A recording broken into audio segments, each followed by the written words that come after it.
The Bible is full of mystery. Simple and complex, natural and supernatural. Questions like, how did the Red Sea part? How did the walls of Jericho fall? And why are the pieces of paper that make up the Bible so thin? I've been fascinated with these questions since childhood, so I decided to become a BI, a Bible investigator. My first big break came when I stumbled onto the BLURF, a Biblical Latitude Ultimate Resonance Fluctuator. It's a time machine disguised as a cardboard box that helps me travel through time, and that way I can solve mysteries right as they start. Now, this particular mystery blazed right in when I was just enjoying a nice quiet lunch. And then I figured out that with the velocity modifications that I made was creating some sort of temperature vortex. It was just unsustainable, so I created a heat shield. Oh, a heat shield, that's nice. So, And then when I was thinking of heat shield, I said, heat, desert. How many times do I go in the desert and there's no place to hide? So with some technical figuring, I made a cloak of invisibility. I can hide the BLURF anywhere I want, or hide inside of it, and no one will know. Wow, cloak of invisibility, huh? Hey, I like the upgrade, but cardboard again. I mean, that is so last season. Well, that's why I added a cloaking device. I can make it look like trees, sand, camels. Right now it looks like a car. BLURF 3.0. That is nice.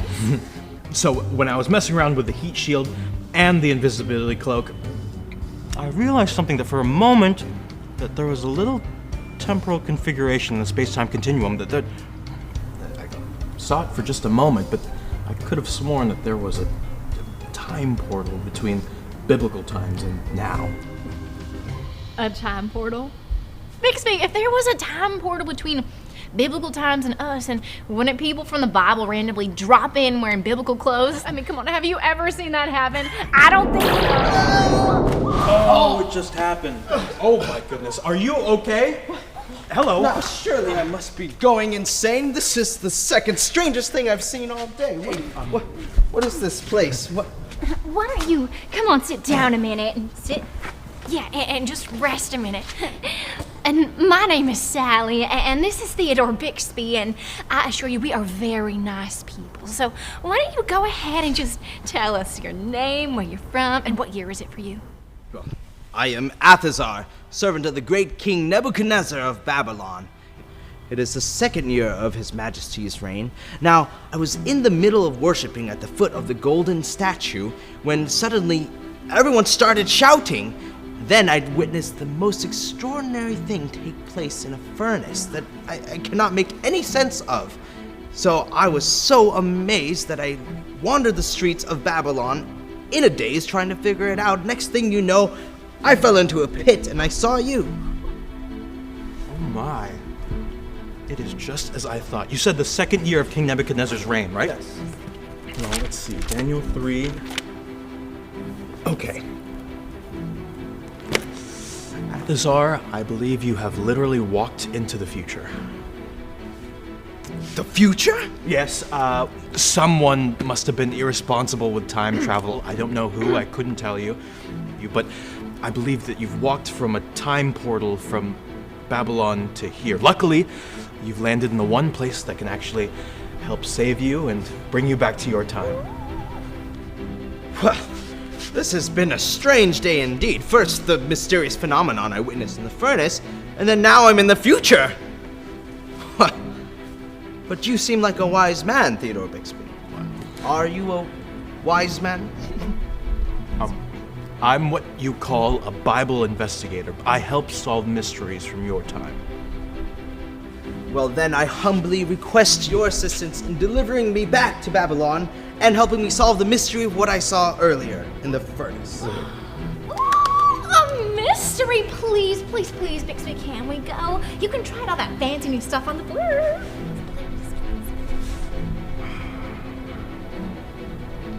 All right, into the BLURF. What is this contraption? It appears to be nothing more than papyrus upon the metals of Nineveh. Well, it's a highly advanced technical... You don't know what technical means. It's a vehicle that... No, you don't know what vehicle means. Just get in. It works.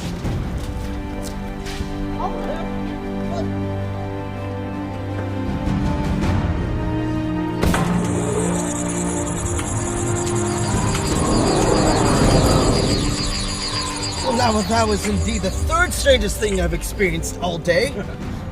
Anyway, here we are. Behold, the great city of Babylon. All right, Athazar, I've taken you to the beginning of your day so we can witness the events as you've described them, to help you solve the mystery. Now, we're gonna stay in the blurf just in case. So this is Babylon. Wow, they weren't kidding. It really is modern for its time. Oh, hey, aren't we a little conspicuous? Oh yes, well let me change the cloaking to chariot. Ah, Go. that's better. 4 horsepower is what I'm used to. All right, so is there anything that I need to know about Babylon? Just this. In the big God story, God delivered his people, the Israelites, from Egypt into the promised land of Israel. Now, they lived there for many years, but they started to forget about what God had done for them, and they started worshiping other gods. God tried to warn them through prophets, but they kept on disobeying. So God had had enough, so he sent the Babylonians. Miriam! Hello! Hello. Your goat's looking great. Yes, how's your husband? Lovely afternoon, isn't it? His curls are looking good. Nice.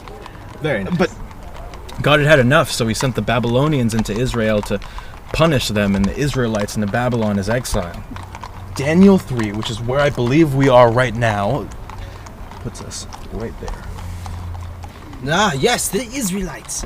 Our great King Nebuchadnezzar has adopted a program in which we train the best and brightest men of each nation we conquer so that we can send them back to their homeland to rule their people for us. In fact, 3 of those men are directly tied to the mystery that I spoke of. Shadrach, Meshach, and Abednego. Ah! Here we are. This is where it all started. Whoa. That is tall. It's so shiny. Behold, the golden statue. He made this glorious image made of gold so that the rest of us would worship it. And you don't mind just worshiping this statue thing? Mind, I have no choice. His Majesty King Nebuchadnezzar has decreed that everyone should worship it when they hear his fanfare. In fact, the fanfare should start soon. You will get a chance to worship it yourselves. Oh, I am not worshiping that thing. What do we do?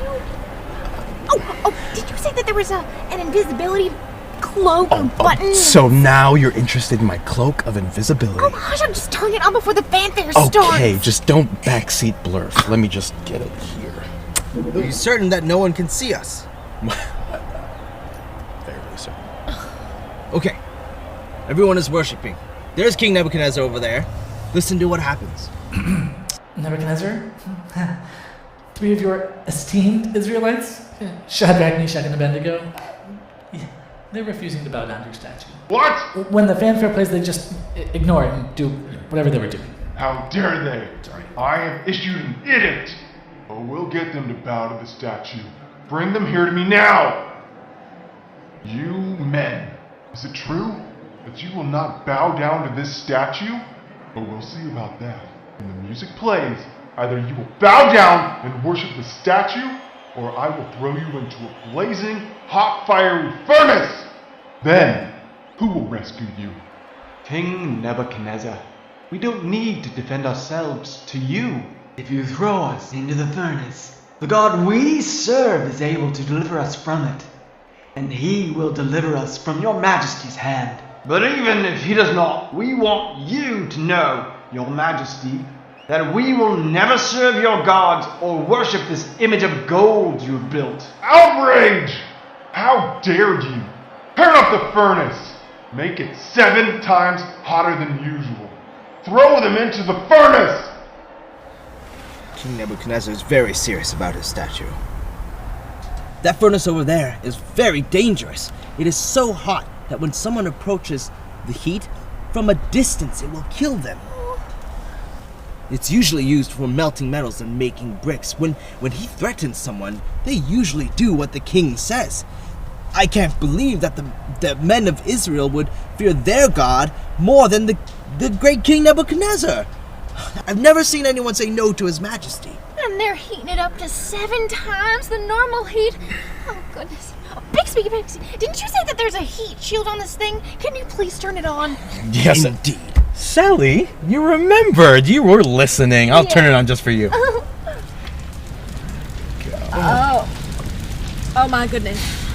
It is hotter than bacon on Sunday in here.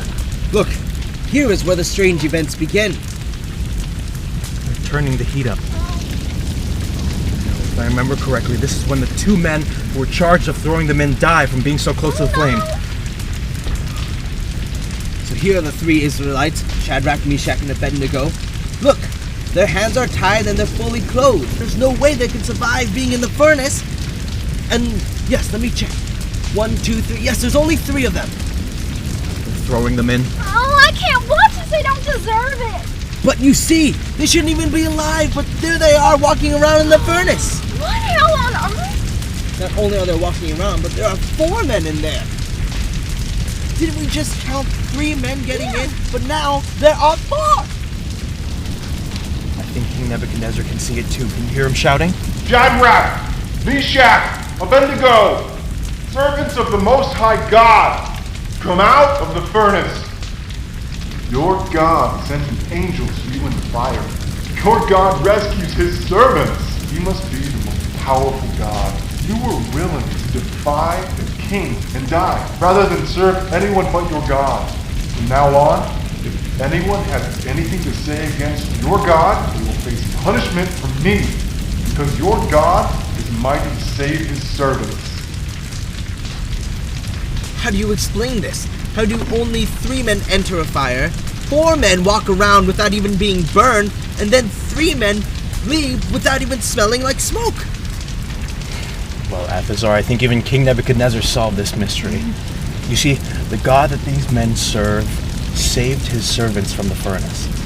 He is more powerful than any king, any fire, any punishment that they can be threatened with. Shadrach, Meshach, and Abednego knew that obeying their God was the right thing to do, even if it meant disobeying their earthly king to do so.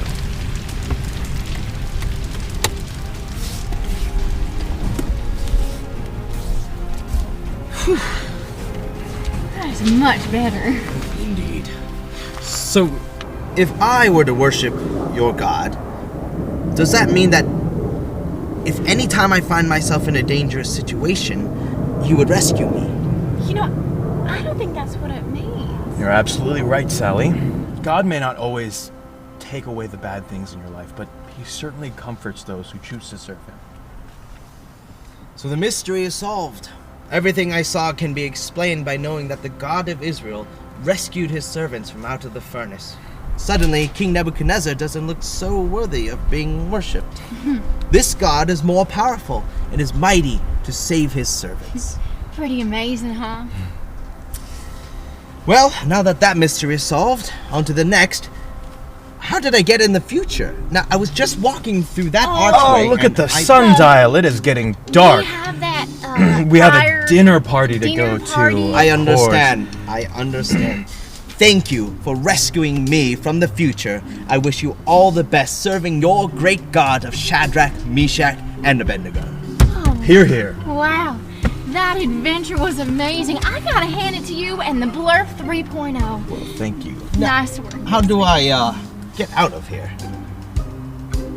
Just take a little step out. Just Goodbye now. as fast Goodbye. as you can. That'd be great. Oh!